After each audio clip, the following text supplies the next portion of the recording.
Umabot na ng 20 ang patay sa pagkagupit ng bagyong Glenda. Mas malakas ang bagyo ito kumpara sa bagyong Milenyo na humagupit din sa Kamaynilaan noong taong 2006. Pero maghanda po muli mga kapuso dahil matapos ang pananalasa ng bagyong Glenda na halos pumaralisa sa Metro Manila, isa na namang bagyo ang parating. Saksi si Sandra Aguinaldo.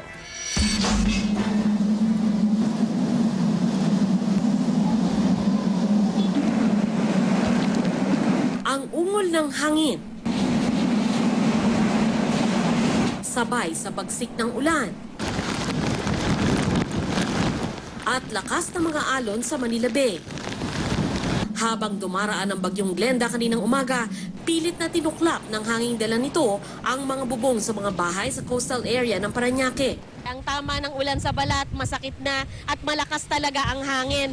Ang nakakagulat dito, meron pa ring mga taong nananatili sa kanilang mga bahay, di palagi dito sa ilog at sa dagat. Gaya ng lalaki na to, na kasalukuyang nire-reinforce yung kanyang bubong para hindi tangayin ang hangin. Malis ka na muna kasi dyan ka pa.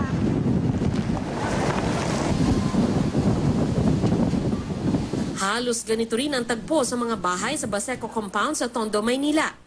Ang mga bubong, kung di pinakuan o nilagyan ng pabigat, dinaganan na mismo. Huwag lang silang mawala na masisilungan kahit pa yugyugin ng hangin ang kanilang tahanan.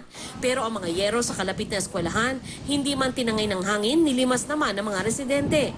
Sa Marikina, ilang bahay ang nawalan din ng bubong, pati ng dingding. Yung mga bubong nagliparan, nagbabaan, nanay ko naiwas sa taas, pinalis ko na lang para di sila madisgrasya sa baba. Nagbabala na po kami na lumikas na sila.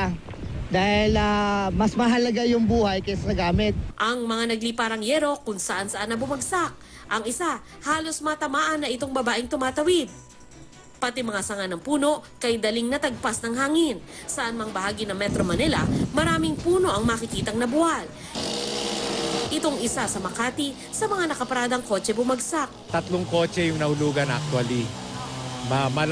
Substantial yung damage, yung isa mukhang total wreck talaga. Marami ring natumbang puno sa Quezon City at sa University of Santo Tomas sa Maynila. Kahit ang matandang punong ito ng akasya sa Malacanang, di nakaligtas.